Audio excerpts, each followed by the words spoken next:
ఇంకా చల్లార్చడానికి సైతానికి చాలా ఉన్నాయి. వాటిలో రెండవది దేవుని యందలి మనకు ఏర్పడిన అచంచల విశ్వాసం. విశ్వాసం కూడా ఒక జ్వాలే మనలో. అదొక టైపు జ్వాల.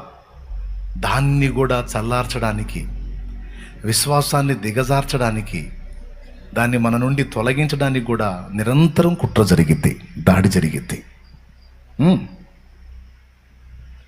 మనలో దేవుడు ఏర్పరిచిన విశ్వాసాన్ని దెబ్బతీయటానికి కుట్ర చేస్తాడండి వాడు. చాలాసార్లు మనం విశ్వసించినవి ఒకటైతే రివర్స్ జరుగుతాయి. మనం ఏదో అనుకుంటాం కానీ ఏదో జరిగిద్ది. ఇప్పుడు మనకి మీరు ప్రభువుని నమ్ముకున్నాం, ఈ సమస్యలన్నీ ఒక కొలికి వచ్చేసి బెస్ట్ ఫ్యూచర్ లభించిద్దని విశ్వసిస్తాం.